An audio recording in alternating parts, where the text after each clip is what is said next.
कि मुकाबले का शौक है तो सच का सामना करो, कि मुकाबले का शौक है तो सच का सामना करो, वरना तेरे जीव का जंजाल कर देंगे। और दिल्ली का सपना मत देखो ममता, तुमको तो बंगाल से भी कंगाल कर देंगे। कि सुकून देश का सोनिया ने लूट लिया, अमन राजनीति का अम्मा ने लूट लिया। अंजाम नेताओं का माया से जान लो, कि अंजाम नेताओं का माया से जान लो, अब तो आबरू संविधान का ममता ने लूट लिया।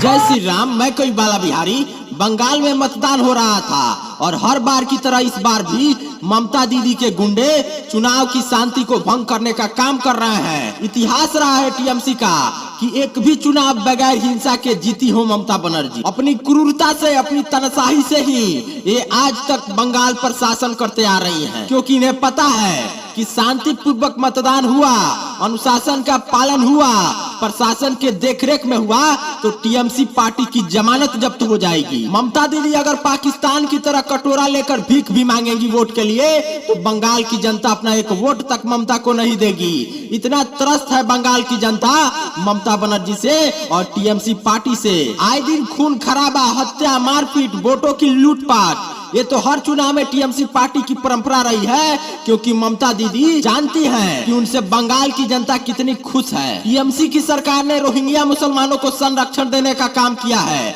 और वहाँ के अस्थायी लोगों को, हिंदुओं को केवल प्रताड़ित करने का काम किया। और ममता दीदी आप ये जान लीजिए कि जिस तरह बंगाल में क्रूर और तनाशाही अत्याचार को बढ़ावा दे रही है, जिस दिन समय बदला और जिस दिन बंगाल में भाजपा की सरकार आ गई, आपके द्वारा पाले गए गुंडों को, उन तमाम रोहिंग्या और घुसपैठिया मुसलमानों को बंगाल में उल्टा लटकाने का कार्य किया जाएगा और वहां के जनता को इन राक्षसों से मुक्त कराने का कार्य भारतीय जनता पार्टी करेगी। गया माघ दिन 29 बाकी ममता दीदी, तुम्हारे पाप का घड़ा भर गया है। जितना क्रूरता, जितना अत्याचार, जितना हिंसा के आग में तुमने बंगाल वासियों को झोंका है, उसका हिसाब होगा और बहुत जल्द उसका हिसाब होगा। और एक एक राष्ट्रवादियों के मौत का हिसाब तुमको देना पड़ेगा ममता दीदी। बस अब दिन गिनना शुरू कर दो अपनी विदाई का। इस बार चाहे जितनी दंगा करा लो, जितना लूटपाट करा लो, तुम्हारी विदाई पक्की है, क्योंकि जनता कह रही है कि आमी मोदी चाहिए, ना माया चाहिए, ना ममता चाहिए, आमी मोदी चाहिए। ये बंगाल की जनता कह रही है। भाइयों, ये वही ममता बनर्जी है जब गोहत्या बंद करने के पक्ष में पूरा सदन एक था, तब अकेले ममता बनर्जी ने गोहत्या का विरोध की थी और बोली थी कि मैं गाय का मांस खाती हूँ, हमारा क्या होगा। तो इस पाप का परिणाम भी भोगना पड़ेगा ममता दीदी। इतिहास उठाकर देख लो, जब इंदिरा गांधी भारत का प्रधानमंत्री बनने के लिए करपात्री जी महाराज के पास आई आशीर्वाद लेने, तो उन्होंने ये कहा कि मैं तुम्हें प्रधानमंत्री का आशीर्वाद तभी दूंगा जब तुम भारत में गोहत्या पर पूर्ण पाबंदी लगाओगी। और इंदिरा जी बोली कि ठीक है, मैं एक कार्य करूंगी और पूरे भारत में गोहत्या को बैन करूंगी। और जब पीएम बन गई तो वही इंदिरा गांधी इस सनातन की धरती पर, ऋषि मुनियों की धरती पर, तपस्वी योगियों की धरती पर लाठी डंडे चलवाई, साधु संतों पर सरेआम गोलियां चलाई और अंधाधुन गौ हत्या करवाई। सत्ता हाथ में आते ही अपनी मर्यादाओं को भूल करके एक तपस्वी संत से दिए गए वचन से मुकर गई और एक संत के साथ छल की। भूल गई अपना वचन, भूल गई कि उन्होंने एक तपस्वी साधु को वचन दिया था और उसी का परिणाम था कि इंदिरा गांधी का अंत जैसे हुआ वो इतिहास बन गया।